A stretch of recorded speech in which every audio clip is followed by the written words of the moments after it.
रसायन के कालांश रसायन की पाठशाला में हम अपने सभी छात्र छात्राओं का पुनः स्वागत करते हैं। बच्चों, हमारा जो ऑर्गेनिक केमिस्ट्री का अध्याय स्टार्ट हुआ है, इसके अंतर्गत हम हेलो एल्केन्स और हेलो एरीन्स के बेसिक कॉन्सेप्ट को पढ़ते हुए हेलो एल्केन्स बनाने की विधियां हमने चालू की हैं। इन विधियों के अंतर्गत आज मैं आपका 5वां कालांश लेके आया हूं, जिसमें हम हेलो एल्केन्स बनाने की दूसरी विधि का वर्णन करेंगे। इसके अंतर्गत हम एल्कोहल से हेलो एल्केन्स किस प्रकार बनाए जाते हैं, इस बात की चर्चा करेंगे। बच्चों, वैसे तो सामान्यतः ये जो हेडिंग मैंने लगाई है, इसको मैं 5 और 10 मिनट में खत्म कर दूंगा। एक बार हेडिंग लिखी, प्रोडक्ट बनाया और टॉपिक खत्म हो गया। लेकिन आपको प्रतियोगी परीक्षा, आपको अपनी बोर्ड एग्जाम के साथ साथ प्रतियोगी परीक्षाओं की भी तैयारी करनी है बेटा। जब आप प्रतियोगी परीक्षा में जाते हैं तो वहां आपको कॉन्सेप्ट क्लियर नहीं होता है और बहुत से प्रश्न आप नहीं कर पाते हैं। इसलिए आपको इस बात को याद रखना है, शुरुआत के 15 मिनट आप केवल बोर्ड परीक्षाओं के लिए देना है। बाकी जो भी कॉन्सेप्ट समझाया जाता है वो प्रतियोगी परीक्षाओं के लिए, जब भी आप तैयारी करके जाएंगे, आप मजबूत कैंडिडेट की तरह जाएंगे और निश्चित अच्छा परफॉर्मेंस देंगे। चलिए आइए आज की नई हेडिंग लगाते हैं, एल्कोहल से हेलो एल्केन्स या एल्काइल हैलाइड किस प्रकार बनाते हैं। सामान्यतः जो एल्कोहल है, एल्कोहल को हमने इथेनॉल का एग्जाम्पल से ले रहे हैं। किससे ले रहे हैं? इथेनॉल ले रहे हैं। इथेनॉल की यदि हम किससे करा दें? Anhydrous ZnCl2। किससे करा दें? वो भी कैसा ZnCl2? एनहाइड्रस ZnCl2 और HCl से करा दें, अथवा इसकी PCl5 से करा दें, अथवा इसकी फास्फोरस ट्राइक्लोराइड से रिएक्शन करा दें, या इसकी फास्फोरस पेंटाक्लोराइड से रिएक्शन करा दें। वो तो लिख ही चुके हैं हम, थायोनिल क्लोराइड SOCl2 से रिएक्शन करा दें। उपरोक्त सभी रिएक्शनों में एल्काइल हैलाइड बनता है। क्या बनता है भाई? एल्काइल हैलाइड, जिसका नाम इथाइल क्लोराइड है। यहाँ पे रिएजेंट कोई भी आएगा, प्रोडक्ट यही बनेगा। जनरल जानकारी के लिए आपको बता दें, यहां यह ClOH को न्यूक्लियोफिलिक सब्स्टिट्यूशन करता है। क्या करता है?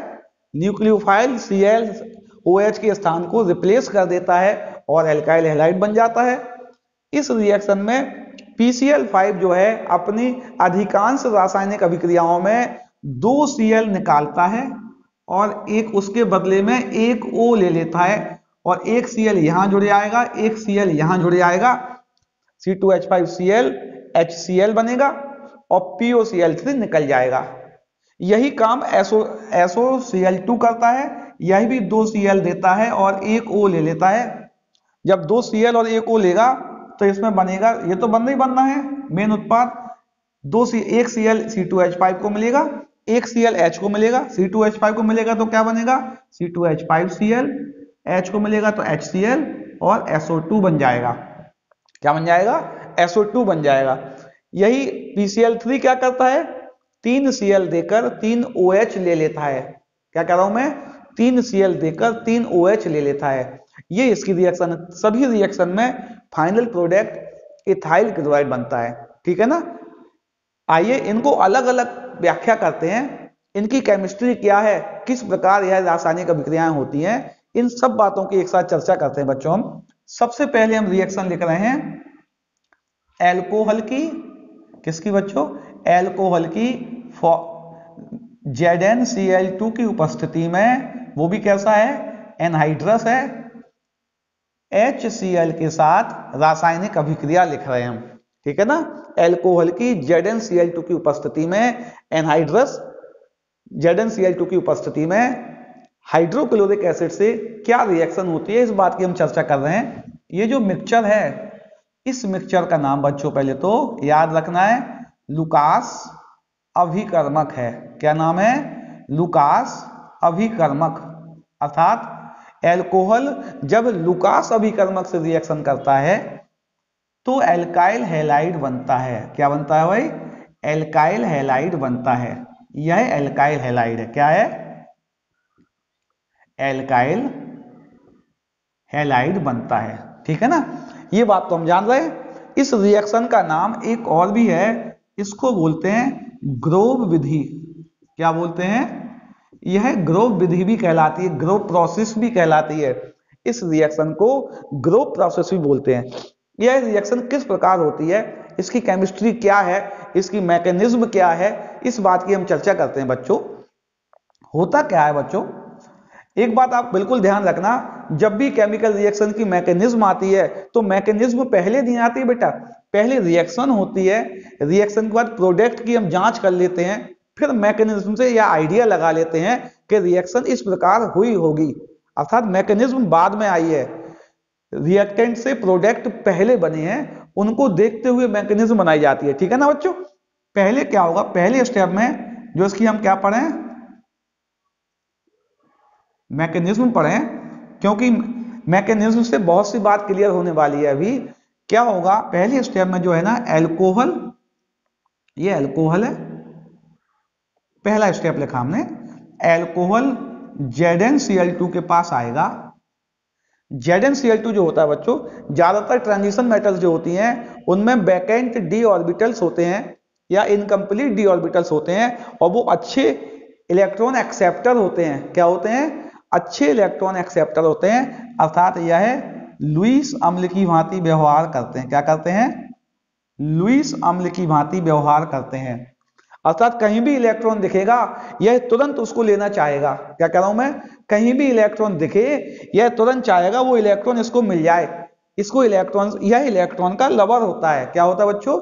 इलेक्ट्रॉन का लवर होता है। ठीक है ना, इलेक्ट्रॉन कहां से मिल रहा है, यह इलेक्ट्रॉन दिख रहा है इसको, ये फटाक से इस इलेक्ट्रॉन को पकड़ने का प्रयास करेगा और यह कहेगा ऑक्सीजन से, भाई तू मुझे एक इलेक्ट्रॉन दे दे। ये क्या कहेगा, तू मुझे एक इलेक्ट्रॉन दे दे। तो ऑक्सीजन क्या करेगा बच्चों, ऑक्सीजन अपना एक इलेक्ट्रॉन ZnCl2 को दे देगा और उसके साथ बंध बना लेगा।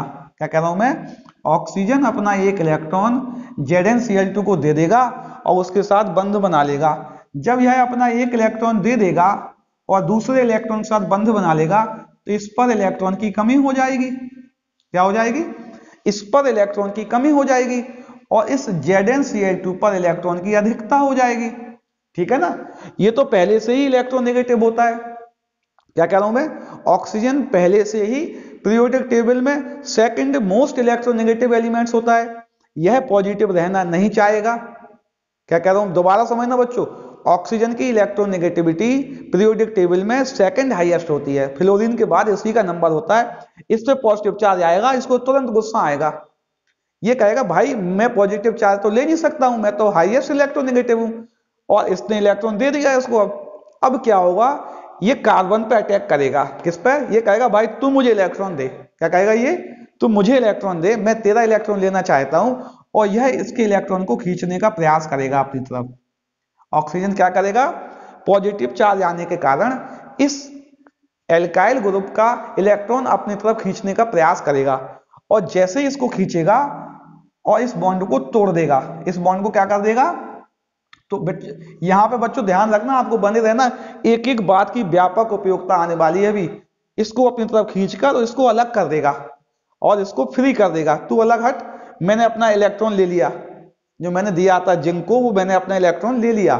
अब यहां क्या बनेगा, यहां बन जाएगा ZnCl2 पे नेगेटिव और OH एक कंपाउंड ये बन गया, Cl2 लिखना है ना, अर्थात यह रिएक्शन का इंटरमीडिएट बन गया। क्या बन गया, यह रिएक्शन का इंटरमीडिएट बन गया। तो पहले हमें एक बात मिल गई जो कि किताबों में शॉर्ट में लिखी होती है कि इस रिएक्शन में जो इंटरमीडिएट होता है वह कार्बोकैटायन होता है। इस बात को ध्यान रखना है बच्चों। भी हमें क्या कह रहा हूं मैं, हमें एक बात मिल गई है, इस रिएक्शन का इंटरमीडिएट कार्बोकैटायन होता है। इंटरमीडिएट कौन होता है, कार्बोकैटायन होता है। अगले स्टेप में क्या होगा, यहां जो HCl का Cl माइनस और यहां HCl का H प्लस, जो HCl बचा था हमारे पास, इसका Cl माइनस और इसका H प्लस अटैक करेगा और RCl बना देगा, और ZnCl2 वापस निकल गया, H2O हो गया। ये तो कैटलिस्ट था, ये तो वापस आ गया। अर्थात हमें एक बात मिल गई कि यहां इंटरमीडिएट। अब हमें मुख्य बात क्या मिल गई बच्चों, मुख्य बात हमें मिल गई है। इस रिएक्शन का जो इंटरमीडिएट है, इंटरमीडिएट जो होता है वो होता है कार्बोकैटायन। पहली बात हमें मिल गई है, इंटरमीडिएट कार्बोकैटायन होता है। और हम जानते हैं जो कार्बोकैटायन होता है उसकी ऑर्डर ऑफ रिएक्टिविटी, ये हमने पहले भी बताया था, नहीं तो आपको याद रखना है, 3 डिग्री, 2 डिग्री और 1 डिग्री होती है due to dispersion of positive charge. ये आपने 11th में पढ़ा है, इसलिए ज्यादा व्याख्या नहीं की जा रही है। यानी कार्बोकैटायन 3 डिग्री, 2 डिग्री और 1 डिग्री कार्बोकैटायन की स्टेबिलिटी का ऑर्डर होता है, ऑर्डर ऑफ रिएक्टिविटी होती है। अब प्रश्न आता है कंपटीशन में, आपकी प्रतियोगी परीक्षा में प्रश्न आता है, क्वेश्चन आया 4 एल्कोहल दिए हुए हमें।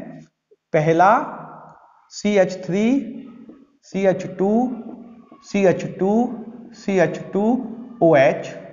दूसरा दिया हुआ है CH3, CH2OH, CH2, CH3। ये यहां से प्रतियोगी परीक्षा का क्वेश्चन चालू होता है। तीसरा दिया हुआ है CH3CH, CH3 और यहां पे एक और लगा दें CH3, आगे बढ़ा दें इसको, CH3, CH2, CH, CH3OH। प्रश्न आया, तीन ही देख लें। अच्छा, प्रश्न आया इन तीनों में लुकास रिएजेंट से सबसे ज्यादा फास्ट रिएक्शन कौन करेगा बच्चों, सबसे ज्यादा तीव्रता से रिएक्शन कौन करेगा। क्योंकि हम जान चुके हैं अब इस केमिकल रिएक्शन में इंटरमीडिएट कार्बोकैटायन बनता है और इंटरमीडिएट कार्बोकैटायन की रिएक्टिविटी का ऑर्डर 3, 2 और 1 होता है। तो हम 3 डिग्री अल्कोहल पहचानेंगे। क्या कह रहा हूं मैं, एक और लिख लूं। अच्छा, 1, 2 हुआ ना, अभी इसको यहां ना लिख के इसी को 3 डिग्री कर दे रहे हैं हम, CH3 और CH3। अब हम अल्कोहल पहचाने, यह अल्कोहल 1 डिग्री है, यह अल्कोहल, यह वाला अल्कोहल कौन सा है, 2 डिग्री है, और ये जो अल्कोहल है, यहाँ H नहीं लगेगा बेटा क्योंकि H बैलेंस की पूरी हो गई ना, यह अल्कोहल 3 डिग्री है। अर्थात आपका आंसर यह हो गया। प्रश्न आया लुकास रिएजेंट से या एनहाइड्रस ZnCl2 की उपस्थिति में HCl से सबसे फास्ट रिएक्शन कौन करेगा। आपका जवाब होगा यह 3 degree alcohol, tertiary butyl alcohol सबसे तेज रिएक्शन करेगा।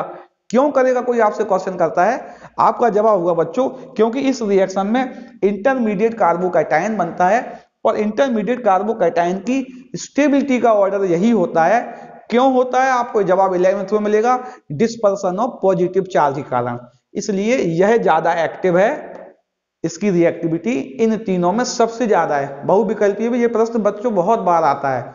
आपको ये समझ में आ रहा है। चलिए हम आगे बढ़ते हैं, इसमें और क्या मिला। दूसरी बात क्या मिली बच्चों, सामान्यतः इस विधि से एल्काइल क्लोराइड बनाए हमने। एल्काइल क्लोराइड बनाने के लिए सामान्यतः हमने जिंक क्लोराइड का यूज किया।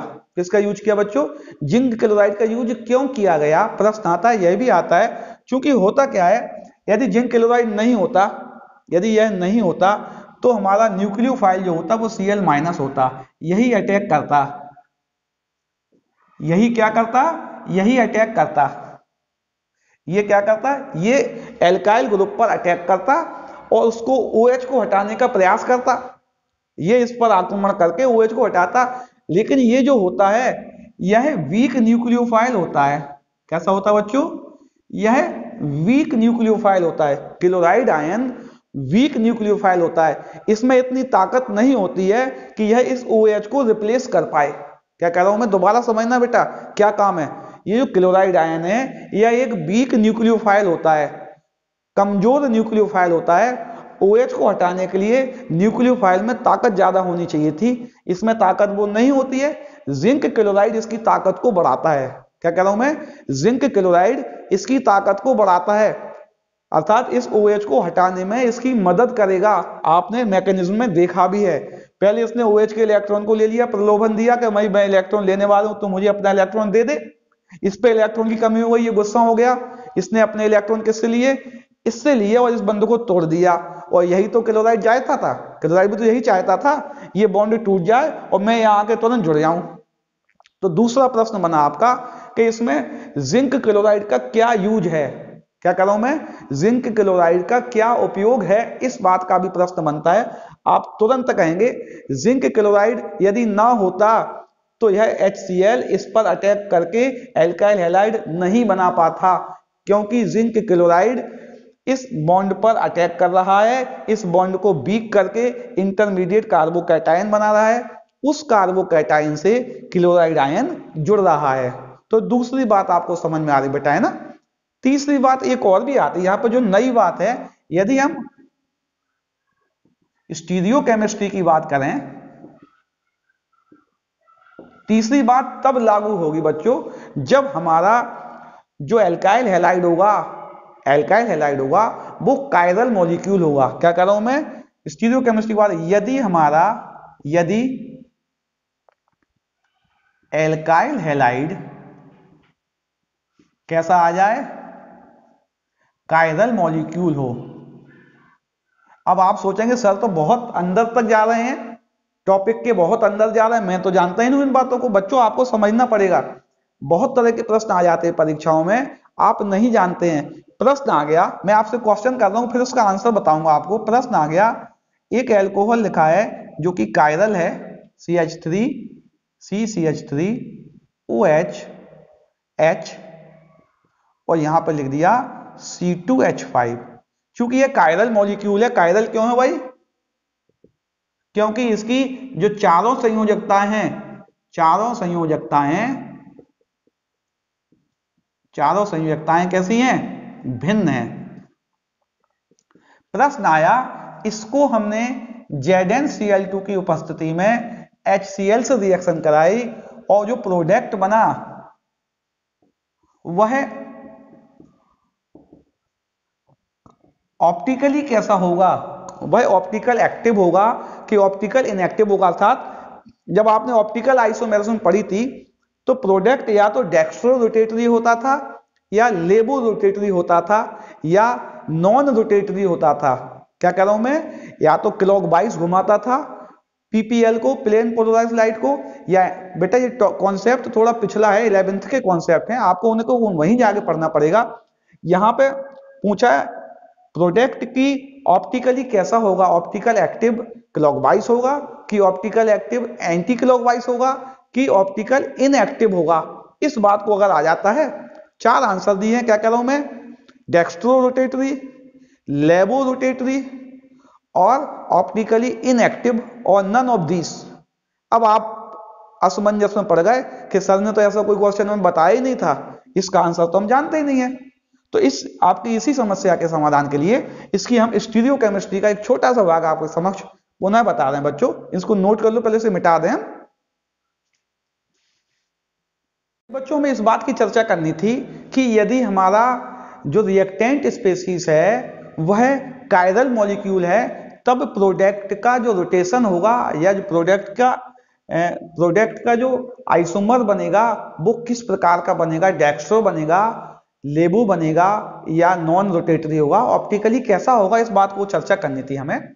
हमने माना इंटरमीडिएट जो कार्बोकैटायन है इसकी हम चर्चा कर लें। जैसे हमने माना CH3, इसको यहां ना लिख के यहां 3 लिखे हम, इसकी 3 बैलेंसियां जो हैं, एक लिख दिया हमने C2H5, एक हमने लिख दिया H और एक हमने लिख दिया CH3, और इसका OH हट गया और इंटरमीडिएट कार्बोकैटायन बन गया।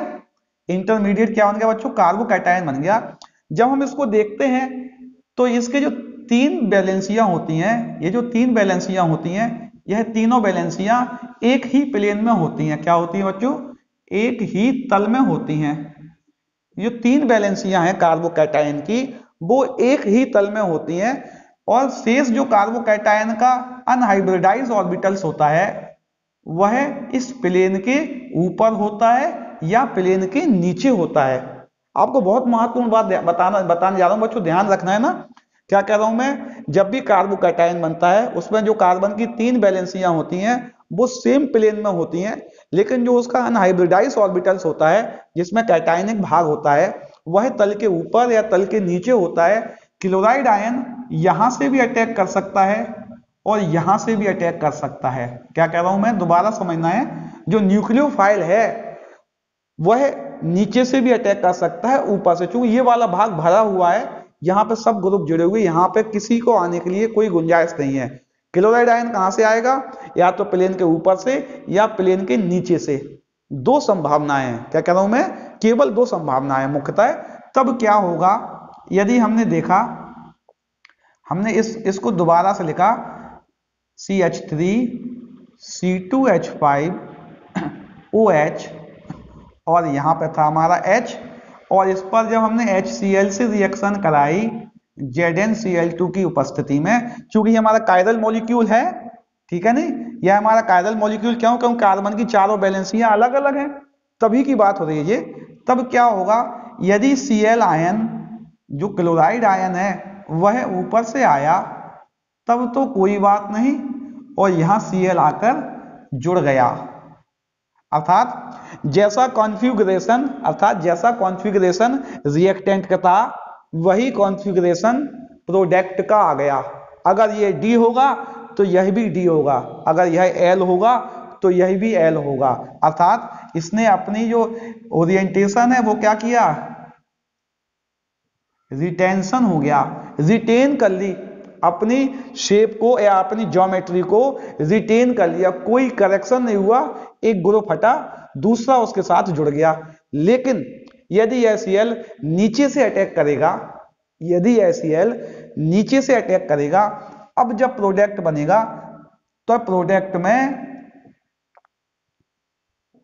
जब प्रोडक्ट बनेगा तो प्रोडक्ट का इन्वर्जन हो गया। क्या हो गया बच्चों, प्रोडक्ट का इन्वर्जन। यदि यहां D रहा होगा तो ये L बन गया। क्या कह रहा हूं बच्चों, ध्यान समझना, इस बात को, बहुत महत्वपूर्ण बात होने वाली है।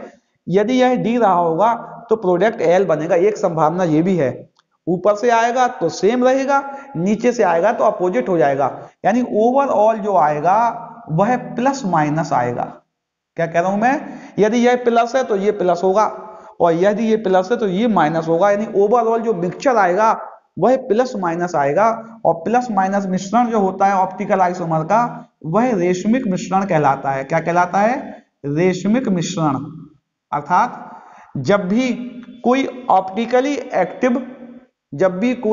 ऑप्टिकली एक्टिव या कायरल मॉलिक्यूल को एनाइट्रस ZnCl2 की उपस्थिति में HCl के साथ रिएक्शन कराएंगे, जो प्रोडक्ट बनेगा वो ऑप्टिकली इनएक्टिव होगा, अर्थात वो तो ना तो दक्षिण ध्रुवण घूर्णक होगा, ना वाम ध्रुवण घूर्णक होगा, वह ध्रुवण अघूर्णक होगा। कैसा होगा बच्चों, नॉन रोटेटरी होगा, और जो मिलेगा वह पदार्थ का रेशमिक मिश्रण मिलेगा। क्या मिलेगा, रेशमिक मिश्रण मिलेगा। अब प्रश्न बन गया, क्या बन गया भाई, यदि ऑप्टिकली एक्टिव मॉलिक्यूल है, उसको हमने किससे रिएक्शन कराई, ZnCl2 और HCl से रिएक्शन कराई, तो जो प्रोडक्ट होगा वह कैसा होगा, A डेक्स्ट्रो रोटेटरी, B लेवो रोटेटरी, और C नॉन रोटेटरी। कैसा होगा, डेक्स्ट्रो होगा, लेबो होगा कि नॉन होगा, प्रोडक्ट जो बनेगा बच्चों वो नॉन रोटेटरी होगा। कैसा होगा, नॉन रोटेटरी होगा, अर्थात ध्रुवण अघूर्णक होगा, ध्रुवण अघूर्णक होगा। ये प्रश्न बच्चों परीक्षाओं में हमने जी मेंस की, जब आप पिछले ये क्वेश्चन देखे हैं, पिछले कई 2-3 साल पुराने, उनमें ये क्वेश्चन डला हुआ है बेटा, है ना। अब बच्चे यहाँ आके अटक जाते हैं कि सर ने ऐसी तो कोई बात बताई नहीं है, ये तो हमारे लिए बहुत नई बात आ गई है। तो आपको इसको ध्यान से पढ़ना है बेटा, है ना। जब कंपटीशन होगा, आपके बोर्ड एग्जाम में ज्यादातर ये प्रश्न नहीं आएगा, लेकिन जब आप प्रतियोगी परीक्षाओं में जाएंगे तो इस प्रश्न को पूछा जा सकता है, ठीक है ना। थोड़ा और आगे बढ़ाते हैं इस टॉपिक को, इसकी बात और चर्चा करते हैं। यहां जो अभी तो हमने क्लोराइड तो बना ही ली है, क्या इससे ब्रोमाइड और आयोडाइड भी बन सकते हैं, बिल्कुल बन सकते हैं बच्चों। यदि हम अल्कोहल लिखें C2H5OH और इस पर हम HBr की रिएक्शन करा दें, कुछ मात्रा में हम क्या ले लें, कॉन्सेंट्रेट H2SO4 ले लें, इसकी रिएक्टिविटी बढ़ाएगा। अब यहां पे ये अपने आप में खुद स्ट्रॉन्ग न्यूक्लियोफाइल है, स्ट्रॉन्ग न्यूक्लियोफाइल है। यहां पे क्या हुआ था भाई, Cl वीक न्यूक्लियोफाइल था, उसकी ताकत बढ़ाने के लिए जिंक क्लोराइड को डालना पड़ा था, इसी ने अटैक किया था अल्कोहल पे। ये खुद स्ट्रॉन्ग न्यूक्लियोफाइल है, ये तुरंत ब्रेक कर देगा और C2H5Br बना के H2O निकाल देगा, ठीक है ना, तुरंत निकाल देगा। और यदि हम आयोडाइड बनाना चाहें तो इससे हम आयोडाइड भी बना सकते हैं, HI की रिएक्शन करा दे डायरेक्ट। ये ऑल स्ट्रॉन्ग न्यूक्लियोफाइल है, सीधा रिएक्शन कराएंगे, ये कंडीशन होती है रिफ्लेक्स की, और C2H5I बन जाएगा, H2O निकल जाएगा, ठीक है ना।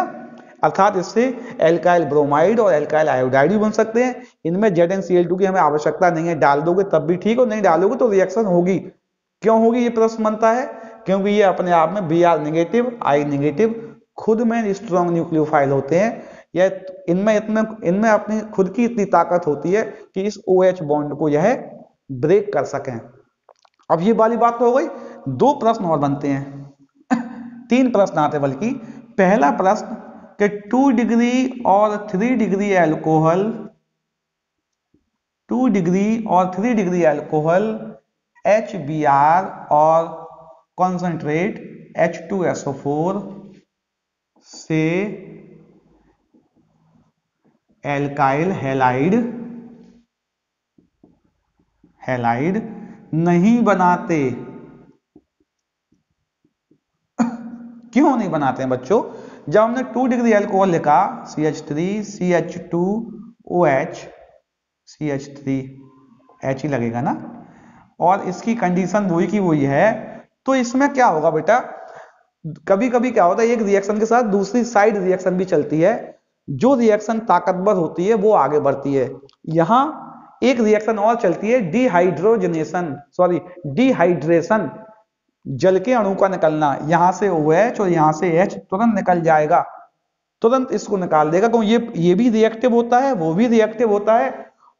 सब्स्टिट्यूशन की जगह डिहाइड्रेशन हो जाएगा और एल्कीन बन जाएगा। क्या बन जाएगा, CH3CH डबल बॉन्ड CH2 बन जाएगा। अर्थात पहला प्रश्न था कि 2 डिग्री और 3 डिग्री अल्कोहल इन कंडीशनों में एल्काइल ब्रोमाइड क्यों नहीं बनाते हैं, क्योंकि उनमें डिहाइड्रेशन की रिएक्शन प्रीडोमिनेट कर जाती है सब्स्टिट्यूशन पर, वह उस पर ज्यादा ताकतवर होती है, वो आगे निकल जाती है, उससे डिहाइड्रेशन हो जाएगा, H2O निकलेगा, ना कि सब्स्टिट्यूशन होगा, ठीक है ना। H2O निकलकर वह HBr से रिएक्शन कर जाएगा, वो छोड़ देना, बोले डिहाइड्रेशन होगा। दूसरी बात, यदि हम HCl HBr और HI ले लें तो किसकी ताकत सबसे ज्यादा होगी, कौन स्ट्रॉन्ग न्यूक्लियोफाइल जनरेट करेगा, ये तो हम आपको बता ही चुके हैं अभी। कौन सा होगा, HI बड़ा होगा HCl से, और यह बड़ा होगा HBr से, और यह बड़ा होगा HCl से, ठीक है ना। अच्छा, और आगे की बात करते हैं, क्यों होगा प्रश्न आता है। हम कहेंगे जो I होता है, I का साइज ज्यादा होता है, कैसा होता है, साइज अधिक होता है, और HI की साइज अधिक होने से इसकी जो BD ही है, बॉन्ड डिसोसिएशन एनर्जी, वह लो होती है।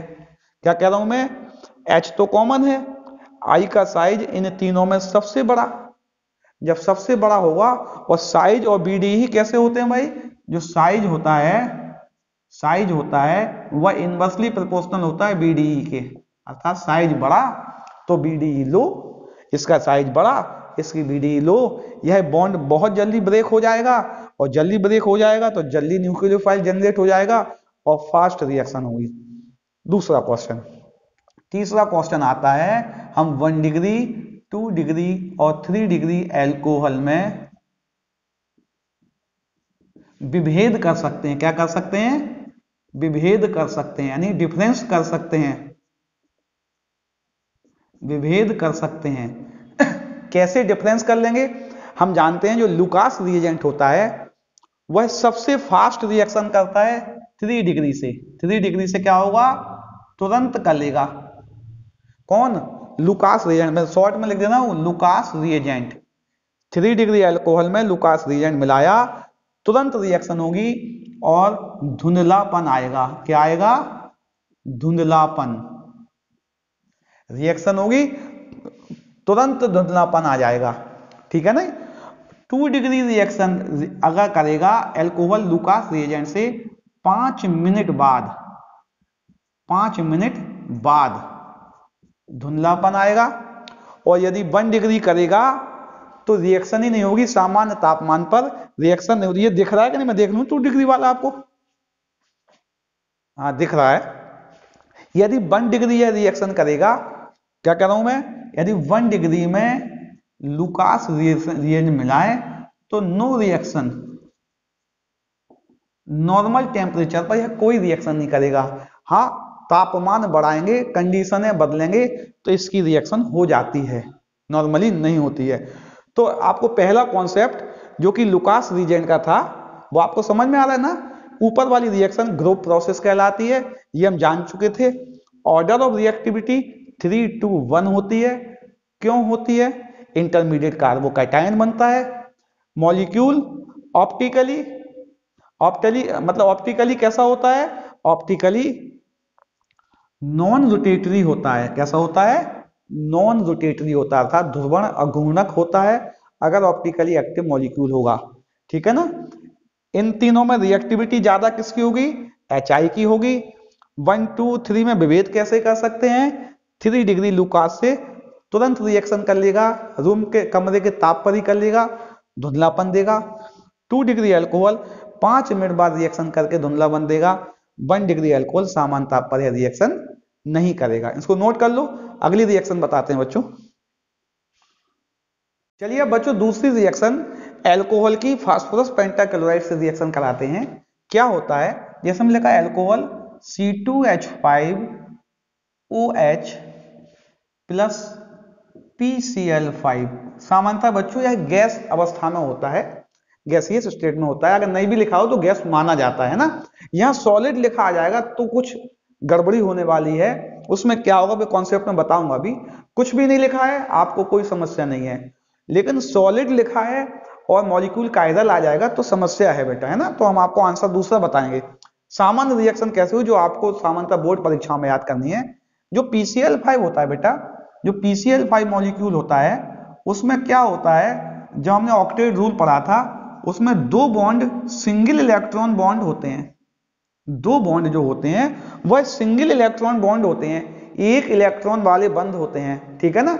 ये Cl वीक होते हैं, यह बॉन्ड वीक होते हैं। तो जब भी यह केमिकल रिएक्शन करता है ये दोनों बॉन्ड तोड़ देता है, दोनों बॉन्ड तोड़ देता है और इसकी जगह एक O आके जुड़ जाता है। यहाँ पे ऐसा जोड़ो, अगर बॉन्ड के हिसाब से जोड़ना है तो इस तरह से भी जोड़ सकते हो। वैसे ये डबल बॉन्ड ज्यादा अच्छा है। क्या कर रहा हूं मैं, 2 Cl निकलकर इस पर एक O आ जाता है। तो होना क्या है, सामान्यतः ये PCl5 के 2 Cl निकलने हैं, एक O आना है। ठीक है ना। और वह क्या होगा, इसके 2 भाग कर लें हम, एक Cl यहां, एक Cl यहां, और ये O पहुंच जाएगा इस PCl3 के बाद। ठीक है ना। यानी क्या बनेगा, C2H5Cl प्लस HCl और प्लस बन जाएगा POCl3। ये तो आपकी बिल्कुल सामान्य रिएक्शन हो गई। PCl5 सामान्यतः इसी प्रकार रासायनिक अभिक्रियाएं करेगा। आपको याद रखना बेटा जी, है ना। PCl5 सामान्यतः इसी प्रकार रासायनिक अभिक्रियाएं करेगा। ठीक है ना। एल्काइल हैलाइड बनाएगा, एक Cl एल्काइल को देगा, एक Cl H को देगा, O को वापस ले लेगा। अगर यही रिएक्शन आगे भी आ जाती है, अगले टॉपिकों में आएगी, जैसे हम लिखा है CH3COOH, इसकी भी PCl5 से यदि हम रिएक्शन कराएंगे तब भी क्या होगा, यह 2 Cl देकर एक O ले लेगा और यहां से यहां करके एक Cl इसे दे देगा, एक Cl इसे दे देगा और O ले जाएगा। यानी क्या बनेगा, CH3COCl plus HCl plus POCl3। और भी एग्जाम्पल देख लें PCl5 के।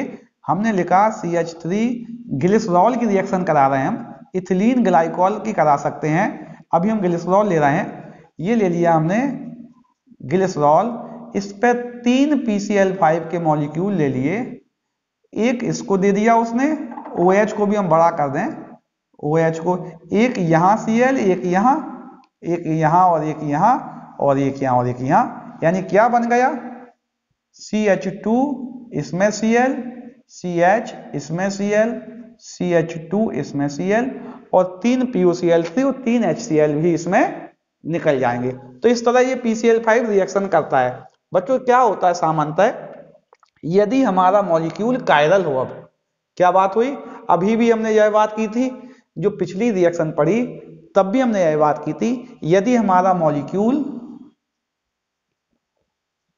मॉलिक्यूल कैसा हो, कायरल हो, अर्थात मॉलिक्यूल में ऐसा कार्बन जिसकी चारों वैलेंसियां भिन्न भिन्न हो, ऐसा कार्बन जिसकी चारों वैलेंसियां भिन्न भिन्न हो, तब क्या होगा, अगर कायरल मॉलिक्यूल है तो सामान्यतः यह रिएक्शन एक ही पद में सीधा हो जाती है डायरेक्ट, इस पर कोई इंटरमीडिएट नहीं बनता है, इसमें इंटरमीडिएट नहीं बनता है, यह रिएक्शन डायरेक्ट होती है। एक जैसे ही यह हटेगा वैसे ही Cl जुड़ जाएगा, अर्थात जो प्रोडक्ट बनेगा रिएक्शन से, जो प्रोडक्ट बनेगा वही रिटेन रहेगा, अर्थात रिटेंशन रहेगा, उसका जो कॉन्फ़िगरेशन है, उसका जो अभिविन्यास है वो सेम रहेगा, यानी ऑप्टिकली वो बदलेगा नहीं। यदि यहाँ पे डेक्स्ट्रो रोटेटरी होगा तो प्रोडक्ट भी डेक्स्ट्रो रोटेटरी ही बनेगा। क्या कह रहा हूं मैं, यदि वह डेक्स्ट्रो रोटेटरी होगा तो प्रोडक्ट भी डेक्स्ट्रो रोटेटरी बनेगा। इसको मैं यहां लिख दूंगा अभी, ठीक है ना। क्या कह रहा हूं मैं, एल्काइल हैलाइड एल्कोहल PCl5 से रिएक्शन करके एल्काइल हैलाइड बनाते हैं। यदि हमारा मॉलिक्यूल कायरल है, यदि मॉलिक्यूल कायरल है तब क्या होगा, कायरल मॉलिक्यूल होने के कारण इसमें रिटेंशन रहेगा, अर्थात वह वहीं जुड़ेगा जहां से मॉलिक्यूल को हटाए गए हैं। आपको वैसे इसकी मैकेनिज्म में सब कुछ समझ में आता है बेटा, लेकिन हम मैकेनिज्म बताना नहीं चाहते, आपके लिए अभी बिल्कुल उपयोगी नहीं है, परीक्षाओं में भी ज्यादा उसकी उपयोगिता नहीं है, किसी भी परीक्षा में आपको इस बात को याद रखना है। लेकिन इसका जो कॉन्फ़िगरेशन है वो रिटेन होता है, ठीक है ना, अर्थात जो ऑप्टिकली होगा वो वैसा ही होगा जैसा रिएक्टेंट होगा, ठीक है। लेकिन एक बात और आती है, यदि इस रिएक्शन में C2H5OH प्लस PCl5 सॉलिड लिखा है तब आपकी समस्या आने वाली है, तब समस्या आने वाली है। और यहां भी जो लिखा हुआ है, दो बातें मैं यहां लिख दे रहे हैं, अच्छा अभी यहां अलग से लिख रहे हैं, C2H5OH ये लिखा हुआ है, इसकी रिएक्शन हो रही है PCl5, लिखा हो नहीं लिखा हो गैस माना जाता है, अगर नहीं लिखा है तो गैस, और इसकी रिएक्शन हो रही है PCl5 सॉलिड। इसकी दोनों से हम रिएक्शन करा रहे हैं, तब क्या होगा, गैस से होगा तो ऊपर जैसे रिएक्शन हुई बिल्कुल वैसे ही हो जाएगी, और क्या हो जाएगा CH3C2H5HCl बन जाएगा और PuCl3 और HCl निकल जाएगा और रिटेन रहेगा, ये रिटेन रहेगा, मॉलिक्यूल रिटेन रहेगा, इसकी कॉन्फ़िगरेशन नहीं बदलेगा, ऑप्टिकली जैसा था वैसा ही रहेगा। लेकिन अगर PCl5 सॉलिड में आ गया तब क्या होगा बच्चों, इसकी स्टीरियोकेमिस्ट्री के लिए इसकी मैकेनिज्म भी दी हुई है, आपको मैं डायरेक्ट बता रहा हूं। जो सॉलिड PCl5 है बच्चों, सॉलिड PCl5 दो तरह से एडजस्ट करता है, एक तो करता है PCl4 पॉजिटिव और PCl6 निगेटिव।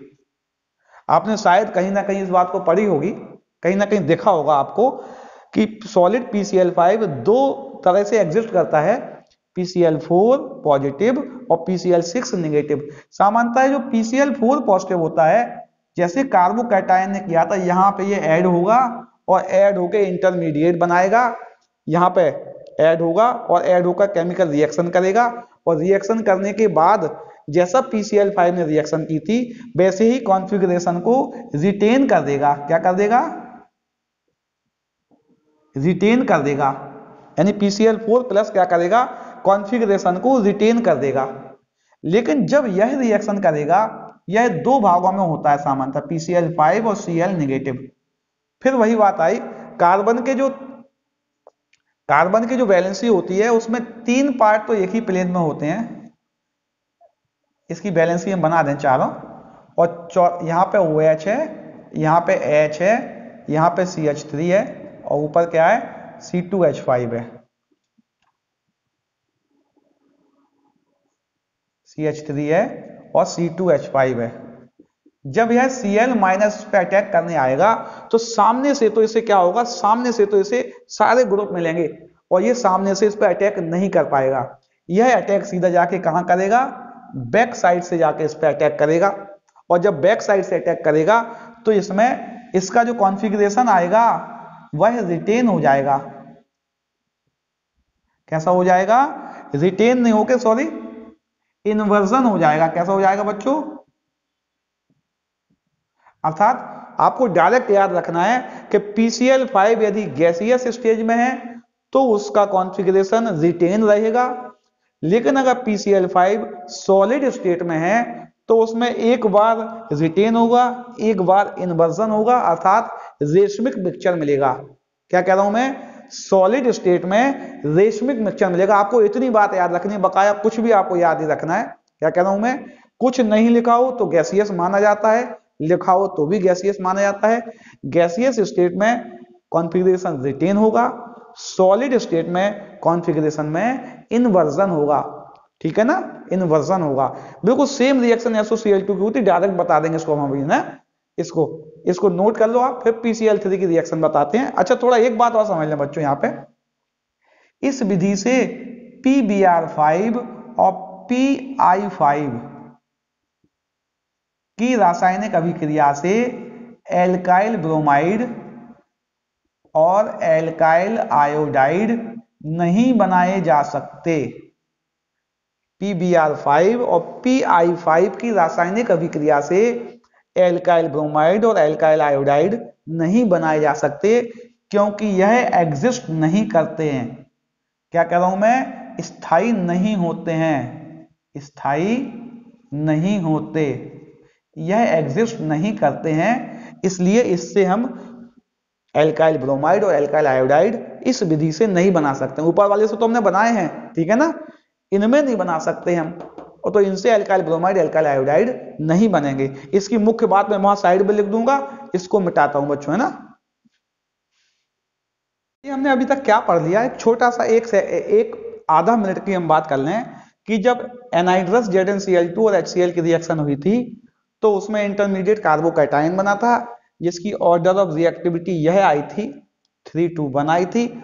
और यदि हमारा कायरल कार्बन आएगा और कायरल कार्बन में यह रिएक्शन होगी तो इस रिएक्शन में रेशमिक मिक्सचर बनेगा। क्या बनेगा? रेशमिक मिक्सचर बनेगा, जो कि ध्रुवण अघूर्णक होगा। यह स्पेशल पार्ट था इस क्वेश्चन का, जो कि कंपटीशन में आता है सामान्यतः, ठीक है ना। दूसरा, जब PCl5 यदि गैसियस PCl5 से रिएक्शन कराएंगे हम तो रिएक्शन तो सामान्य थी, एल्काइल हैलाइड बनेगा, POCl3 और HCl निकल रहा था। कॉन्फ़िगरेशन जो होगा वो रिटेन रहेगा, क्योंकि एक ही बार में सब कुछ हो जाता है, पूरी रिएक्शन डायरेक्ट हो जाती है, कोई भी कॉन्फ़िगरेशन नहीं बदलता। लेकिन अगर PCl5 सॉलिड स्टेट में होगा तो जो प्रोडक्ट होगा वह ध्रुवण अघूर्णक होगा, रेशमिक मिक्सचर बनेगा। और हमने पढ़ा था PBr5 और PI5 इस प्रकार की रासायनिक अभिक्रियाएं नहीं देंगे, क्योंकि यह मॉलिक्यूल एग्जिस्ट नहीं करते, स्थायी मॉलिक्यूल नहीं होते हैं। चलिए हम तीसरी रिएक्शन करते हैं। तीसरी रिएक्शन लिखी है PCl3 के साथ, CH3 CH2OH, और इसकी रिएक्शन हो रही है PCl3 के साथ, ठीक है ना।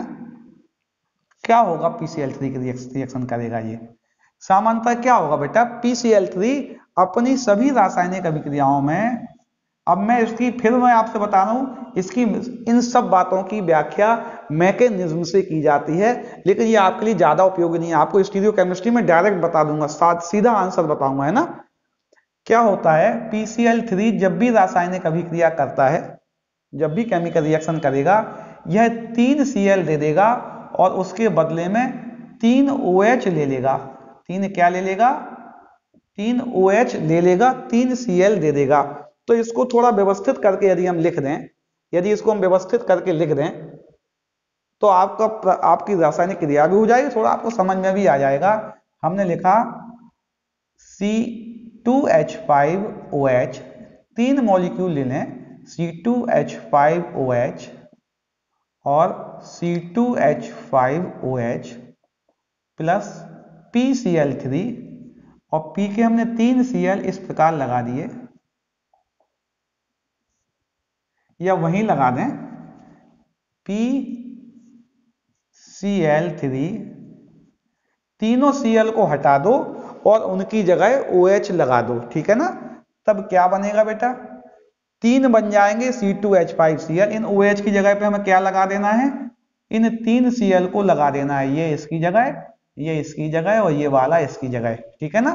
क्या बन जाएगा, 3C2H5Cl प्लस POH का होल थ्राइस। इसको हम लिख सकते हैं, इस चीज को हम लिखते हैं H3PO3, यानी कि PCl3 इस प्रकार रासायनिक अभिक्रिया करेगा। क्या बनेगा, 3C2H5Cl प्लस H3PO3। यही भी रिएक्शन बच्चों सामान्यतः यदि हमारे पास कायरल मॉलिक्यूल आ जाता है, बाई चांस यदि कोई मॉलिक्यूल कायरल आ जाता है, यही भी डायरेक्ट एक स्टेप में रिएक्शन होती है, इसमें इंटरमीडिएट कुछ भी नहीं बनेगा, सीधा फ्रंट साइड से अटैक होगा, फ्रंट साइड में प्रोडक्ट बनेगा। अर्थात जब इसका कॉन्फ़िगरेशन आएगा तो वह रिटेन रहेगा। अर्थात इनका कॉन्फ़िगरेशन में क्या होगा, रिटेंशन होगा, रिटेन रहेगा। जो यहाँ पे ऑप्टिकल आइसोमर होगा, प्रोडक्ट भी ऑप्टिकली उसी नेचर का होगा। प्रश्न इस प्रकार के डले हुए इसलिए बता रहा हूं मैं, इसका ऑप्टिकल नेचर नहीं बदलेगा। किसका बदला था, पहले का बदला था ना, और इसका सॉलिड का बदल गया। अगर हमारे पास कायरल मॉलिक्यूल आता है जिसकी में चारों बैलेंसियां कैसी होंगी, डिफरेंट होंगी, तो ऑप्टिकल बनेगा। अच्छा, पिछला जो प्रश्न किया था ये वाला प्रश्न किया था, इसमें क्या बताया था हमने, सॉलिड में रेशमिक मिक्सचर बनता था, तो ऑप्टिकली बदल जाएगा। जो हमने इस ZnCl2 में बताया था एग्जाम्पल, वही इसमें लिख सकते थे हम, है ना। अभी लिखा नहीं हमने, उस समय भूल गए हम लिखना। तो आपको क्या करना है, कॉन्फ़िगरेशन जो क्या होगा इसका, रिटेन रहेगा, सेम कॉन्फ़िगरेशन रहेगा प्रोडक्ट का। इसको मैं अभी लिख दूंगा बाद में। अच्छा, इसी विधि से बच्चों, इसी विधि से एल्काइल ब्रोमाइड और एल्काइल आयोडाइड भी बनाए जा सकते हैं। क्या कह रहा हूं मैं, इसी विधि द्वारा एल्काइल ब्रोमाइड और एल्काइल आयोडाइड भी बनाए जा सकते हैं। उसमें हम सामान्यतः P+Br2 ले लेते हैं। इस रिएक्शन बिल्कुल वही की वही होना बेटा, है ना, लेकिन लिखा होता है P+Br2, क्योंकि P+Br2 जो लिखा होता है वह रिएक्शन के बीच में ही, क्या कह रहा हूं मैं, रिएक्शन के बीच में ही आपस में आप रासायनिक अभिक्रिया कर लेते हैं और PBr3 बना लेते हैं, यह भी Pi3 बना लेते हैं। अर्थात अलग से डालने की आवश्यकता नहीं है। हमने लिखा C2H5OH और C2H5OH, इनकी रिएक्शन P+Br2 से हम करा देंगे, तो यह खुद रिएक्शन के बीच में अपने आप PBr3 बना लेंगे और PBr3 बनाकर एल्काइल ब्रोमाइड बना देंगे और प्लस H3PO3 निकल ही जाएगा। इसमें भी +3 मॉलिक्यूल इसके बन जाएंगे और H3PO3 निकल जाएगा। 3 यहां कर देंगे, 3 यहां कर देंगे और H3PO3 हम निकाल देंगे। इसमें भी क्या होगा, P+I2 लिख सकते हैं, ठीक है ना। तो ब्रोमाइड और आयोडाइड भी इस रिएक्शन से बनाए जा सकते हैं, बस इससे नहीं बने ना, इस वाली रिएक्शन से नहीं बने, क्योंकि एक्सिस्ट नहीं कर रहा था। अच्छा, अगली रिएक्शन देखें। अगली रिएक्शन है यदि हम एल्कोहल की C2H5OH की थायोनिल क्लोराइड से रिएक्शन करा दें। किससे करा दें, थायोनिल क्लोराइड से रिएक्शन करा दें तब क्या होगा, यह जैसे PCl5 ने रिएक्शन की थी ठीक वैसे ही रिएक्शन करता है, अर्थात 2 Cl देगा, उसके बदले में एक O ले लेगा, अर्थात एक Cl इसे दे देगा, एक इसे दे देगा और बीच का O यह ले लेगा, यानी एक Cl इसे देगा तो बनेगा C2H5Cl plus HCl plus SO2। इसने ऑक्सीजन ले लिया, ये ऑक्सीजन इसके पास मिल गया तो SO2 बन गया। यह जो बाई प्रोडक्ट है ये और यह दोनों गैस हैं। क्या है? यह भी गैस, यह भी गैस, तो यह एस्केप कर जाएंगे, ये बाहर निकल जाएंगे और हमारे रिएक्टेंट के बाद जो प्रोडक्ट बनेगा वह केवल क्या बचेगा? केवल C2H5Cl बचेगा और ये बाई प्रोडक्ट निकलने के कारण रेट ऑफ रिएक्शन जो होगी वह फास्ट हो जाएगी। रेट ऑफ रिएक्शन भी, ये बाई प्रोडक्ट हटते जा रहे हैं, रेट ऑफ रिएक्शन फास्ट हो जाएगी। इसलिए इस मेथड को बेस्ट मेथड कहते हैं। क्या कहते हैं बच्चों? Best method. अर्थात यह एल्काइल हैलाइड बनाने की सबसे उपयोगी विधि है, सबसे अच्छी विधि है। क्यों? क्योंकि इस विधि में जो बाई प्रोडक्ट हैं वह गैसियस है। इसको नोट करो बेटा, थोड़ा 2 मिनट का लेक्चर और देते हैं। बच्चों अभी तक हमने जो पढ़ा उसका एक छोटा सा रिकैप ले लें, 1 या 2 मिनट का। हमने पहले एल्कोहल की एनहाइड्रस ZnCl2 और HCl से रिएक्शन पढ़ी थी, जिसको कि हमने ग्रोव विधि की कहा था, और ये रिएजेंट जो कहलाता था ये लुकास रिएजेंट कहलाता था। इससे एल्काइल हैलाइड बन ही गया था। साथ में हमने यह भी देखा था इससे 1 डिग्री 2 डिग्री और 3 डिग्री एल्कोहलों में हम अंतर भी ज्ञात कर सकते थे। वो अंतर 3 डिग्री रिएक्शन फास्ट रिएक्शन कर रहा था 2 और 1 की तुलना में, क्योंकि इसमें इंटरमीडिएट कार्बोकैटायन बनता था, उसी ऑर्डर में रिएक्टिविटी होती थी। दूसरी बात, स्टीरियोकेमिस्ट्री को हमने अंडरलाइन कर रखा है। इस रिएक्शन में रेशमिक मिक्सचर बनेगा यदि असममित कार्बन होगा या कायरल मॉलिक्यूल होगा और वह ध्रुवण अघूर्णक होगा। ठीक है ना? दूसरी हमने विधि पढ़ी थी, यदि इसमें ब्रोमाइड बनाना है और आयोडाइड बनाना है तो उसमें ZnCl2 अगर नहीं भी लेंगे तब भी हमारा काम चल रहा था, क्योंकि यह वीक न्यूक्लियोफाइल था, इसलिए इसकी मदद करने के लिए वहां ZnCl2 आया था। इनमें ऐसी आवश्यकता नहीं है, खुद ही सक्षम है, खुद ही इसको रिप्लेस कर देंगे। यह रिएक्शन 2 डिग्री और 3 डिग्री अल्कोहलों के लिए लागू नहीं थी, क्योंकि उनमें एलिमिनेशन हो जाता है, अर्थात डिहाइड्रेशन हो जाता है, वो प्रीडोमिनेट करने के बाद एल्कीन बना देता है, इसलिए इसमें 2 डिग्री और 3 डिग्री अल्कोहलों को नहीं लेते हैं। यह भी हमने जाना था। इसके बाद हमने PCl5 की जो केमिकल रिएक्शन पढ़ी थी बेटा, हमने बताया था यह 2 Cl देकर 1 O ले लेता है, 2 Cl देकर 1 O लेता है। यह और यह दोनों ही इस प्रकार की रिएक्शन कर रहे थे। इसका जो कॉन्फ़िगरेशन आया था, सामान्यतः यदि PCl5 में कुछ भी नहीं लिखा है तो वह गैसियस होता है और अनसिमेट्रिकल कार्बन आने पर उसका कॉन्फ़िगरेशन चेंज नहीं होगा। लेकिन अगर सॉलिड लिखा होगा तो प्रोडक्ट रेशमिक मिक्सचर होगा। कैसा होगा? प्रोडक्ट रेशमिक मिक्सचर होगा। PBr5 और PI5 एग्जिस्ट नहीं करते थे, इसलिए वह केमिकल रिएक्शन नहीं कर रहे थे, उनसे ब्रोमाइड और आयोडाइड नहीं बना पा रहे थे। अगला था PCl3 कैसे रिएक्शन करेगा? PCl3 की रिएक्शन में 3 Cl के स्थान पर 3 OH ले लेता है और एल्काइल हैलाइड बनाता था। इसमें भी रिटेंशन हो रहा था कॉन्फ़िगरेशन में। PBr3 और PI3 भी रिएक्शन करते हैं, लेकिन यह रिएक्शन के बीच में बनाए जाते हैं, इसलिए इनकी रिएक्शन को ऐसे लिखते हैं। और SOCl2 की जो मेथड थी वह बेस्ट मेथड थी।